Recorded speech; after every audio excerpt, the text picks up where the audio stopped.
This episode could be triggering for sensitive listeners and contains mature content.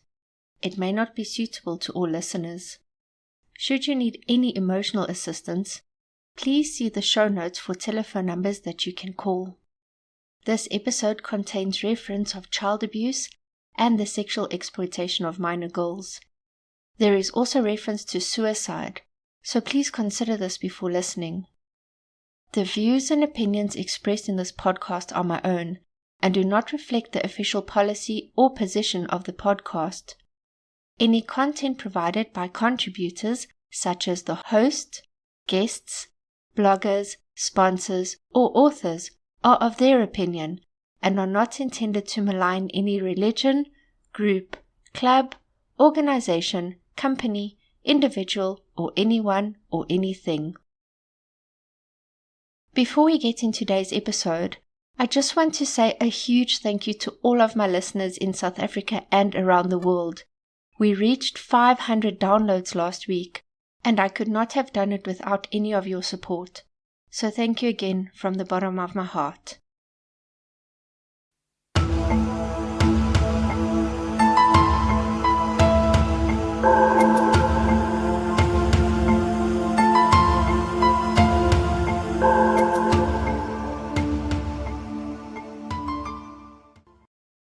Revelations 5, verse 1-8. I saw a scroll in the right hand of the one who sits on the throne. It was covered in writing on both sides and was sealed with 7 seals. And I saw a mighty angel who announced in a loud voice, "Who is worthy to break the seals and open the scroll?" But there was no one in heaven, or on earth, or in the world below who could open the scroll and look inside it. I cried bitterly, because no one could be found who was worthy to open the scroll or look inside it. Then one of the elders said to me, "Don't cry, look! A Lion from Judah's tribe, the great descendant of David, has won the victory, and he can break the 7 seals and open the scroll." Then I saw a lamb standing in the center of the throne, surrounded by the 4 living creatures and the elders. The lamb appeared to have been killed. It had 7 horns and 7 eyes, which are the 7 spirits of God that have been sent throughout the whole earth. The lamb went and took the scroll from the right hand of the one who sits on the throne. As he did so, the 4 living creatures and the 24 elders fell down before the lamb. Each had a harp and gold bowls filled with incense, which are the prayers from God's people. This is Decoding Cults, and I'm your host Palsy. You are listening to the Branch Davidians Part 3. In this episode, we will look at the showdown between George Roden and Vernon Howell, who won and what happened next.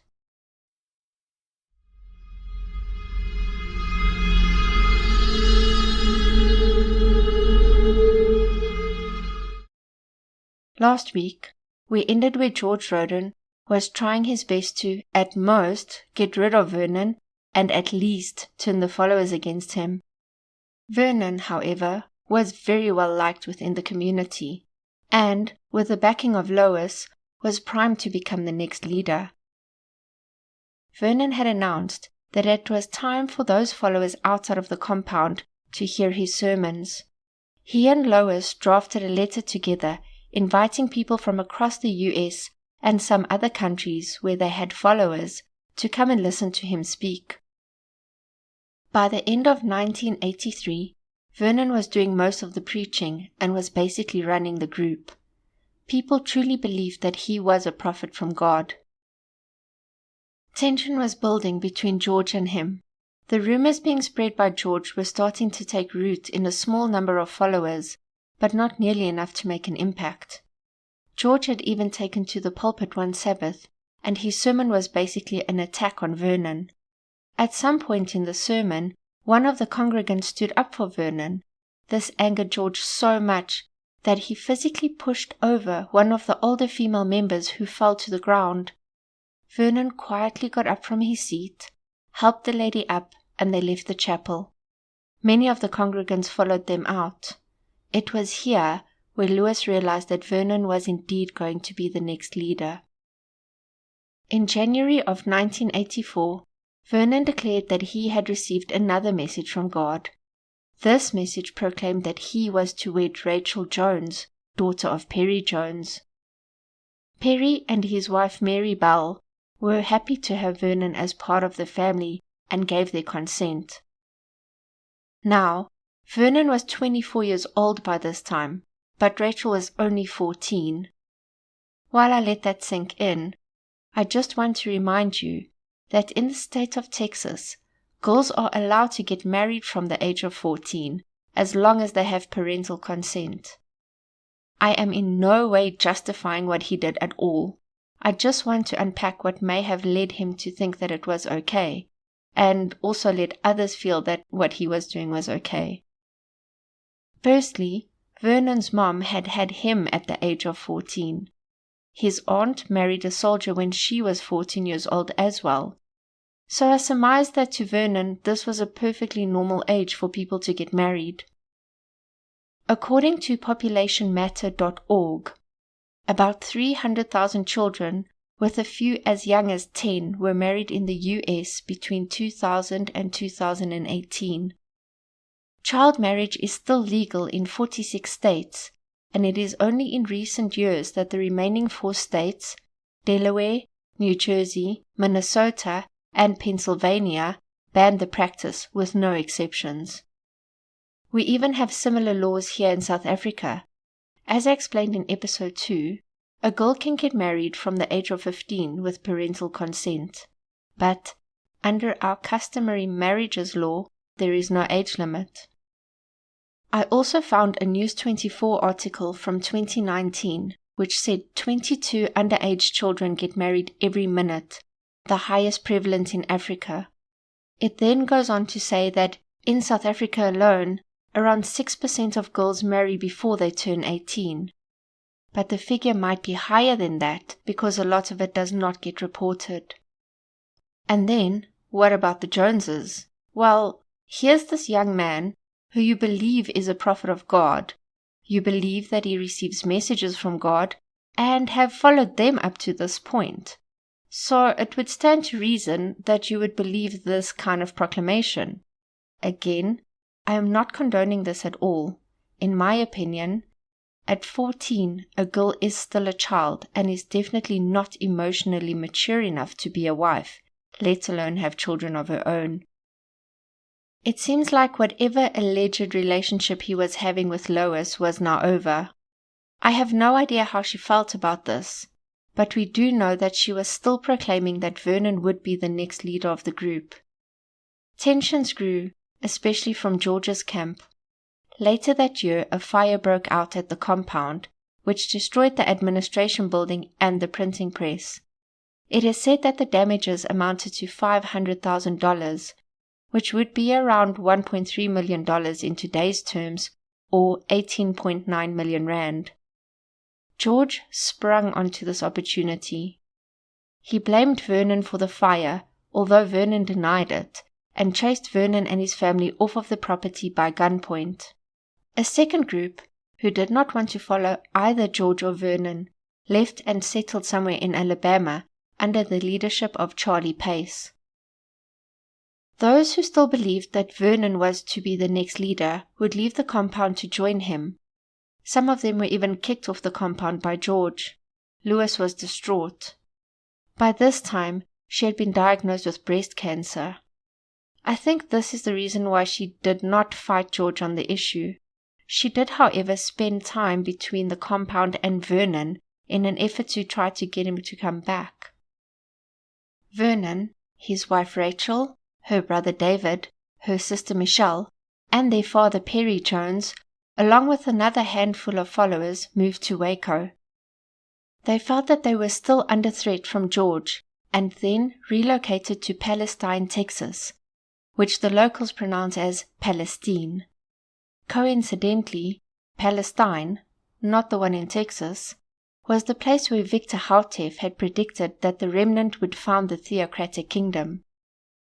The group settled outside of town, and they lived in old school buses, tents, and shelters made from plywood. Life was tough, but by all accounts, It seems like the followers were pretty content with life. Vernon and a few of his closest allies would often travel to California to recruit new members.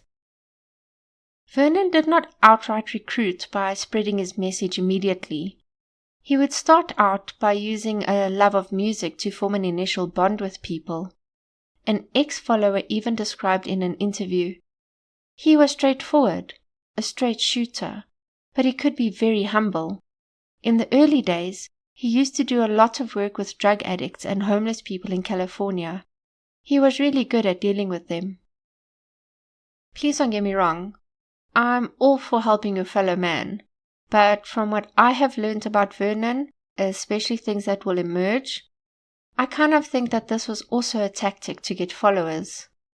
From what I have read, Vernon was particularly good at reading people and getting to know where their buttons are. Then, he would be able to relate to them on their level and bring them into the fold.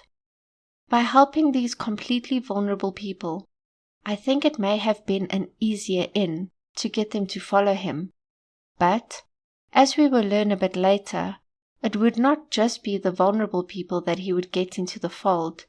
He would also bring in some highly educated people as well. In 1985, Vernon and a handful of his followers went on what they called a pilgrimage to Israel. On this trip there, Vernon allegedly had some significant revelations revealed to him.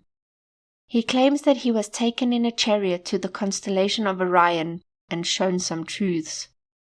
The first of these was where he claimed that it had been revealed to him that he was the temporary Cyrus on earth and was chosen to free God's people, just like the ancient King Cyrus from the Bible had freed the Jews from Babylon and helped them rebuild their temple. The second was that he had learned to interpret the entirety of the Bible 100% accurately, and that he was the only one that could do this. The next one was that there would be a final showdown between good and evil in Jerusalem. This proclamation was not at all bizarre to his followers.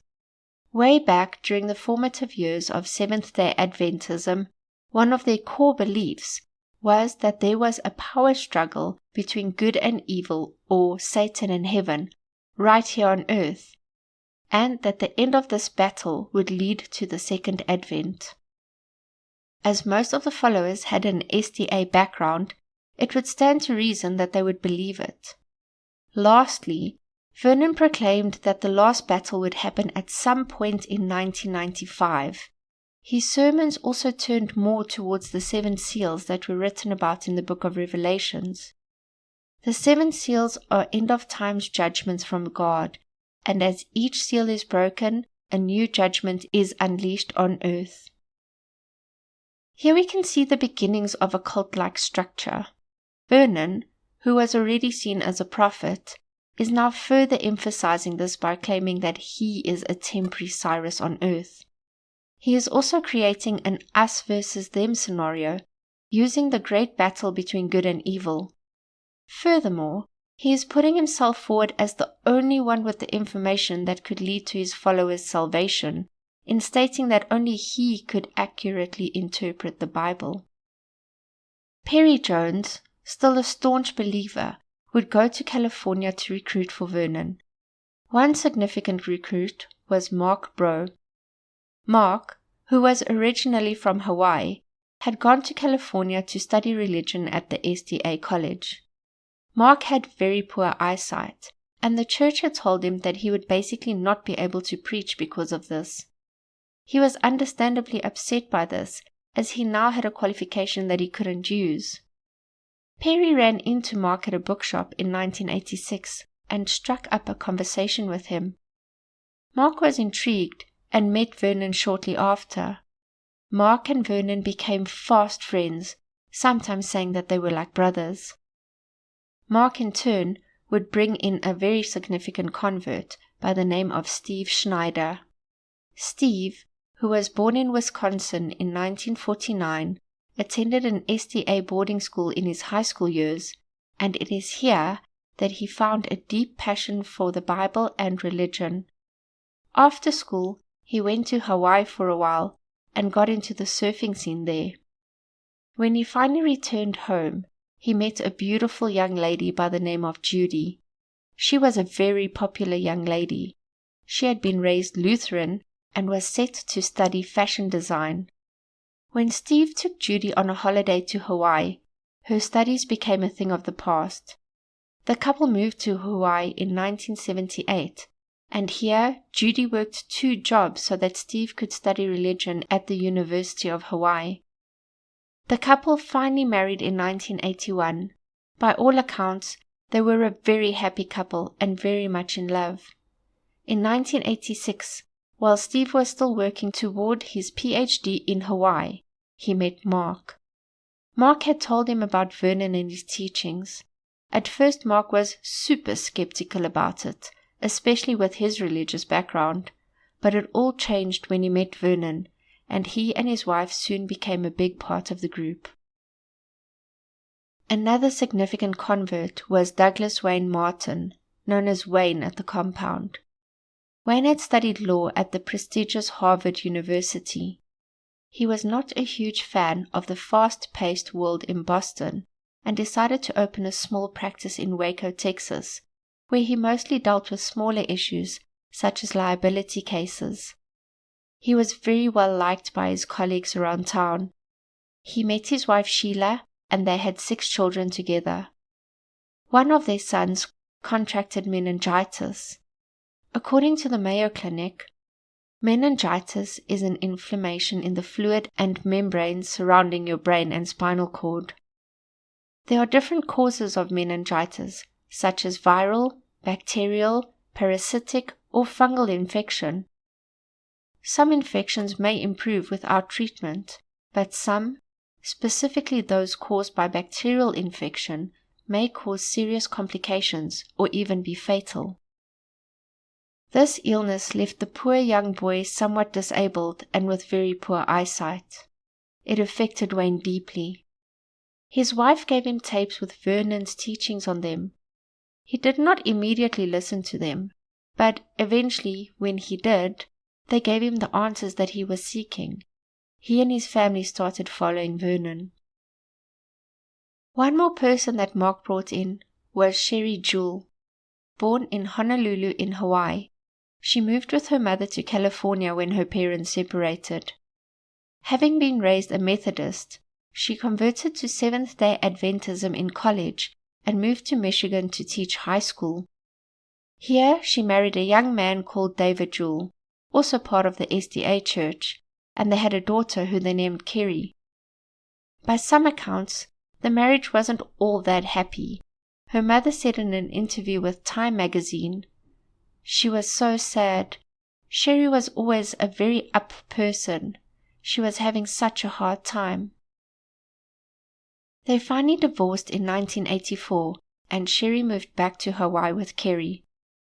A while later, she became friends with Mark, and he would eventually introduce her to Vernon. She was enthralled by his teachings and moved to Waco with Kerry in tow. It was also during 1986 when David made another proclamation. He stated that he had received a message that Karen Doyle was to be his next spiritual wife. The laws in Texas clearly state that polygamy is illegal, so he could not legally marry her, thus the spiritual wife claim. Karen was the daughter of longtime Davidian follower Clive Doyle. He had been a believer and had come to join the group back when Ben Roden was still alive. Clive gave his blessing. Unsurprisingly, Karen was only 14 years old at this time, and Vernon was already 27. Again, I am not condoning this, but as his first and legal wife was only 14 when they had married, I could understand how this would be normal to the followers. He also announced that 17-year-old Robin Bunce and 20-year-old Dana Okimoto were to be his wives. Now, these wives were not married with any sort of ceremony. Basically, once he had approval, he would have sex with them, and that would make them his wife. The thing is, some of these wives had even been sleeping with him before these visions, like Robin Bunce.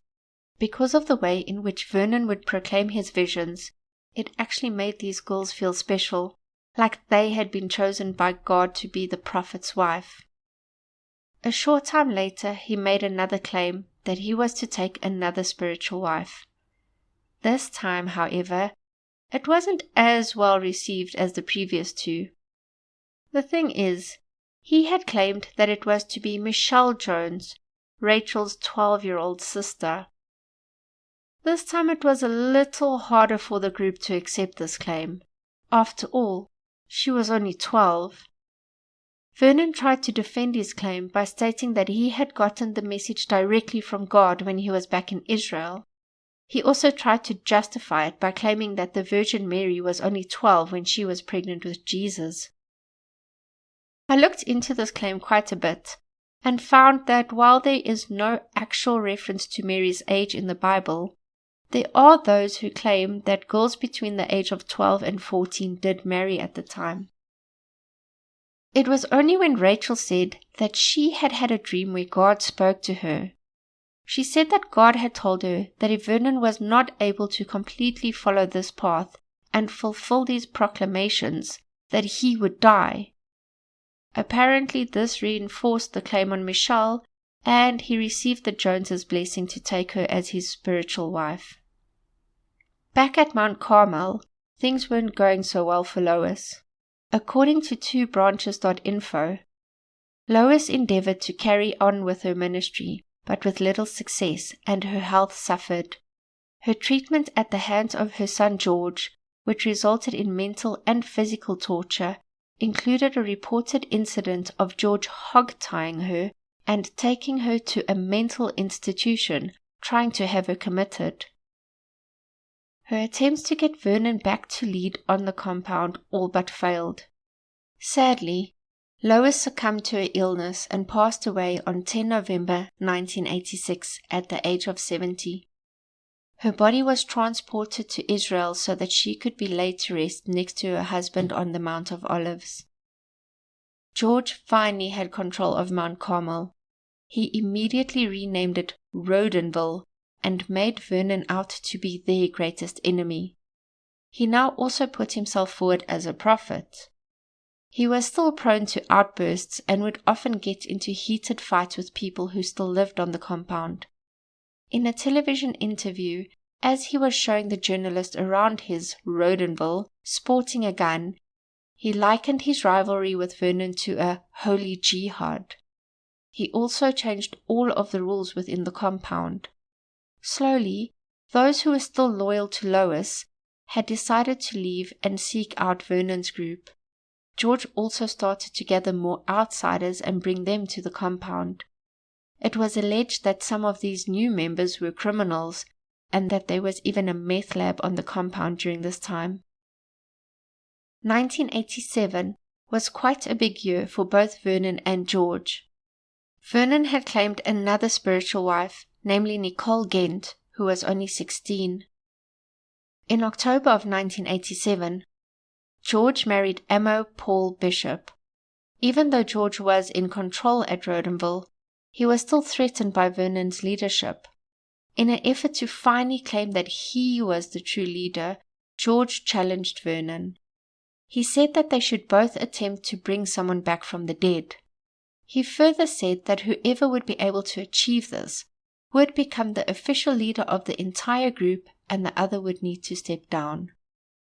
George went ahead and dug up the body of a young lady called Anna Hughes, who had died 20 years before and was buried in the Davidians cemetery. There were accounts from people who were still at the compound around that time that George had actually attempted to raise her from the dead, but had not succeeded. Vernon, however, did not take the bait. Instead, he went to the sheriff's department. He inquired about the legality of digging up a body.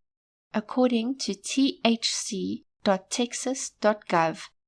the Texas Penal Code states that a person who intentionally or knowingly disinters or disturbs a human corpse has committed a Class A misdemeanor. A person commits an offense if they knowingly vandalize or damage the space of the interred. This Class A misdemeanor is punishable by fine and jail confinement. This falls under the Texas Penal Code Section 42.08, Abuse of a Corpse, where they give the different definitions for disturbing a corpse and what they define as a corpse. The sheriff's department was not eager to rush over to the compound, as it was still seen as a religious community. They told Vernon that he would need to bring photographic proof to them before they could do anything about the situation. One of Perry Jones's sons, Sam, was still living at the compound at this time. Vernon reached out to him and asked if he could take pictures of the corpse for them. He agreed. One evening he snuck into the chapel where the coffin was being kept and took photographs of it. When Vernon received the photos, he immediately took them to the authorities. The authorities, however, weren't able to assist him. It turns out that all of the photos were of a coffin which was draped with an Israeli flag, and there was no actual evidence of a body. The sheriff told them that in order to help them, they would need a photo of the actual corpse. They could not turn to Sam again for assistance, as he and George had had a huge disagreement and Sam had left the compound. Over the next 30 days, Vernon and a few of his followers planned and prepared to enter the compound and get photos of the corpse themselves. As they knew George carried weapons, they decided to bring their own just in case. On the evening of 2 November 1987, Vernon and 7 of his followers dressed in deer hunting gear. One of the members was given a camera, and the rest were given weapons and a flashlight. Under the cover of darkness, they entered the compound. The man with the camera headed straight for the chapel, as this was the last known place where the body had been. When he reached the chapel, it was empty. The coffin had been moved. The rest of the group had spread out to cover their bases. Their cover was blown when dogs started barking on the compound. George came out with a machine gun and the group retreated, camping out in a nearby field for the evening. As they had not gotten the evidence that they needed, they decided to go back the next day to try and get it again. This time George was waiting for them, and a shootout ensued between the two groups. George was wounded in his one hand and chest, but none of these were fatal. The sheriff's department showed up at the compound within 20 minutes of the start of the shootout, and Vernon and his followers were arrested for attempted murder. The media got wind of the story, and they called them the Rodenville 8. While Vernon and his followers were waiting to go on trial, George did his best to make sure that they go to jail. Unfortunately, George's best was not the best way to go about it. George would write letters to the court, stating that should Vernon go free, he would curse them, and they would all get AIDS. Between this and George using profanity in court, including admitting to digging up Anna's body and trying to resurrect it, he was found in contempt and was jailed for 90 days. During this time, it also came to light that George was not only not allowed to lead the religious community, but he was also not allowed on the property according to the judgment from the case that he had lost to his mother in 1979. They also found that taxes hadn't been paid on the property in years. The case against Vernon and his 7 accomplices went to trial, and the 7 were acquitted. Vernon, however, had a hung jury for his part. A mistrial was declared, and he was set free. They did not pursue the matter any further. Vernon and his followers found out about the issue of the back taxes for the Mount Carmel property. They raised the money by reaching out to a well-to-do Branch Davidian family in Hawaii, paid the $68,000 back in full, and Vernon took full legal ownership of the property.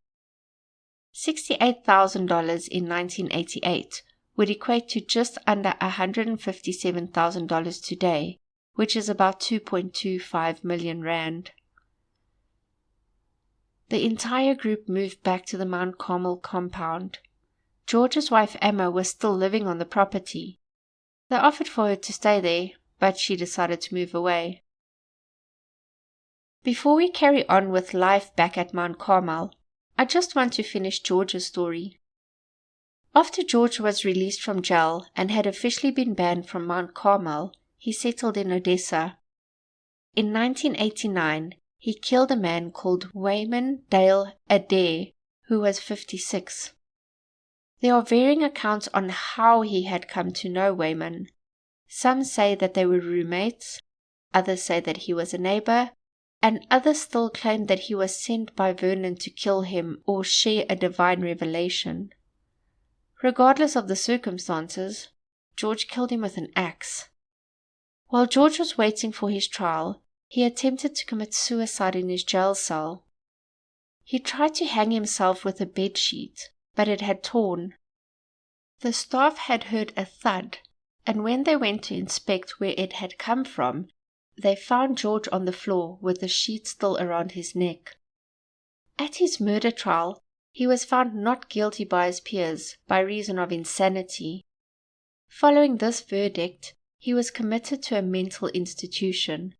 His wife Emma filed for divorce shortly after his commitment to the institution. This couldn't have helped his state of mind at that time. Later, he was moved to the Big Spring State Hospital.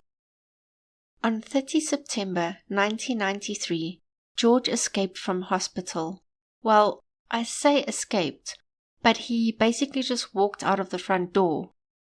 The local police and the Texas Rangers were called in to help search for him. 4 days later, they found him in Abilene, Texas, which is about an hour and 40 minutes drive from Big Spring. Then, in 1995, he got away again. This time he went to New York. George caused major disruptions at the Israeli consulate there. Reports were that he was causing a commotion at the consulate because they had denied him a visa after he had claimed that he was Jewish and that he needed asylum as he was allegedly being hunted by hitmen who were being trained by the Palestine Liberation Organization. The PLO was an organization that was founded in 1964 in order to liberate Palestine and are dedicated to the restoration of the Palestinian homeland through armed struggle. Now, call me a skeptic, but I'm pretty sure that the PLO had more important things to do than kill a random guy from Texas. George was caught again and taken back to the Big Spring State Hospital. On 8 December 1998, at the age of 60, George made his final escape.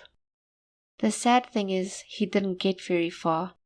He was found dead on the grounds of the hospital. Later, in an autopsy, it was revealed that he had succumbed to a heart attack. In our next episode, we will look at life on the compound under Vernon's rule and how things became super cult-like. If you enjoyed this episode, please hit the subscribe button and rate and review us. It will go a long way into improving the podcast and helping others find it. You can find us on Facebook and you can email us at decodingcults@gmail.com. We would love to hear from you. If there are any topics around the workings of cults which you would like further explanation on, or if there is a cult that you would like to hear about, email me or post it in the Facebook group.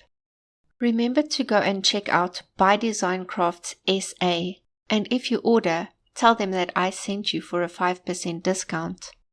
The amazing logo art was created by the tattoo artist Jock Jacobs. Thank you so much for listening.